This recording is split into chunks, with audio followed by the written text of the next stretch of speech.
Today I have some fantastic tips for you so that you can track your habits in your bullet journal for 2017. And stay tuned to the end because I have a bonus hack for you. Hi everyone, it's Kara from The Hooting Pirate, and I am so excited because I started tracking again and I forgot how absolutely fun it is. I don't know, I never forget to come and color in my whatever I've done. I'm tracking blog posts that I've written, books that I've read, and workouts for the moment. And coming in February, I'm going to add another one because it's so much fun. But I just love it, and I forgot. And so I'm excited to share with you guys some fast and easy tips. So today I'm going to show you some of those fast and easy ways to track habits in your bullet journal. So first of all, I'm just going to show you what I'm doing, and then I'm going to give you some other tips and tricks that you can use to make it fit your lifestyle and the way you like to plan. So this is my Lichtstrom. I asked my kids how to pronounce it because they all speak German, but I forget. But anyway, sorry to all the Germans, but this is a beautiful book. And in the front, there's a project plan, and it has, it's just a little chart for each month with the days of the week and the numbers across the top, the month, and then a list where you can put the habits that you want to track. So for now, I only have 3, and I'm using colors. And I think it's super important that you use colors, not only because it's prettier, it's way prettier than just black or gray, but also you can see it at a glance. If you want to check how many books I've read, if I want to check, I just check at the orange, and right away I can see when I finished a book and how many books in a rough time I can see really quickly.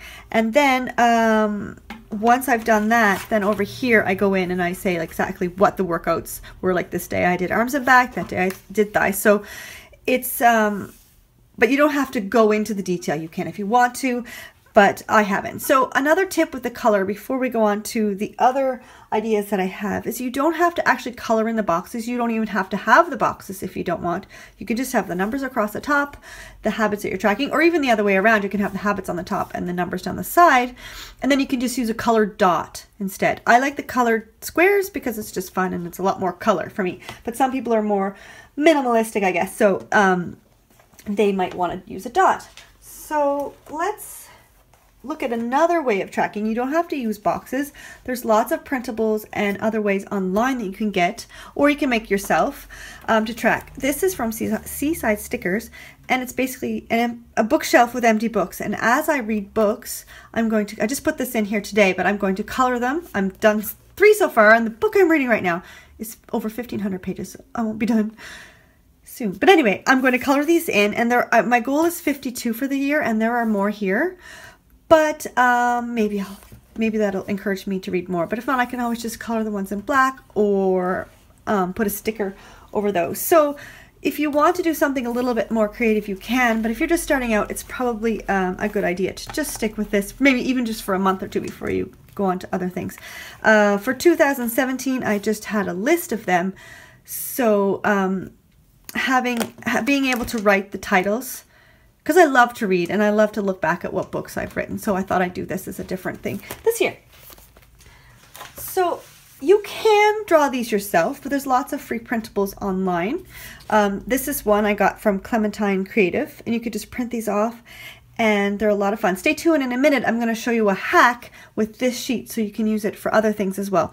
But all you need to do is to write in the day of the week here. You can circle the month on this one and then write in your habits, and then you can color them over or put your dot or do whatever, because it's really versatile. You can use it whatever way to make it work for you.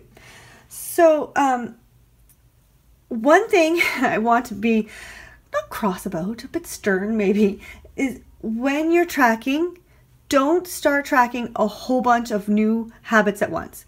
They say it takes a month to create a new habit, and for me, that's at least a month. Because you could get in that habit and then start a new one, and you're going to lose the other new habit that you just established. So take it slow. If you want to track a whole bunch of things, track things that you're already doing. Like you can track your mood, your budget, your Netflix binges, your TV, workouts, your water.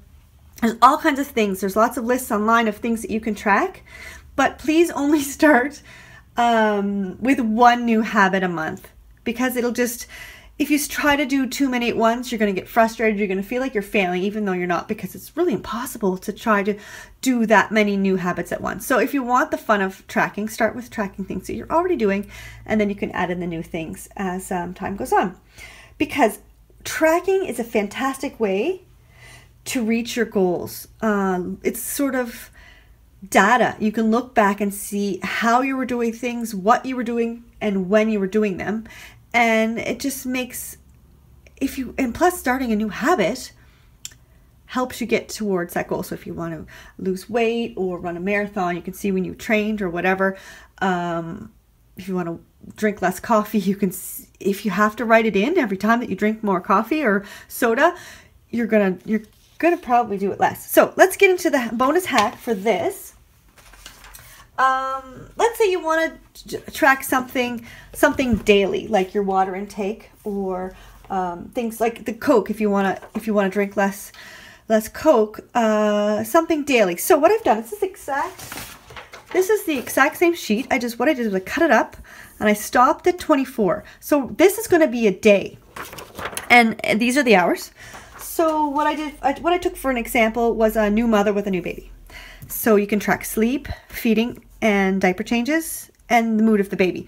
Just so you can have the data to not only help yourself, but if something's going on, you can show this to your doctor and they can maybe find out what's going on. But it's also good to know your baby's habits at the beginning, especially new moms. So this is just one I made up, but you can see I'm very creative with the colors for the diaper change.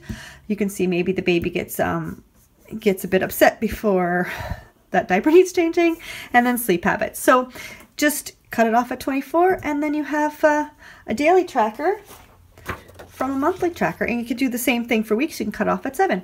So those are my tips and tricks for tracking your habits in your bullet journal. If you like this video, please give it a thumbs up, and subscribe for more videos like this, because I'm going to make lots of videos coming up soon. And comment below on what habits you are going to track. All right, have a fantastic day and happy planning.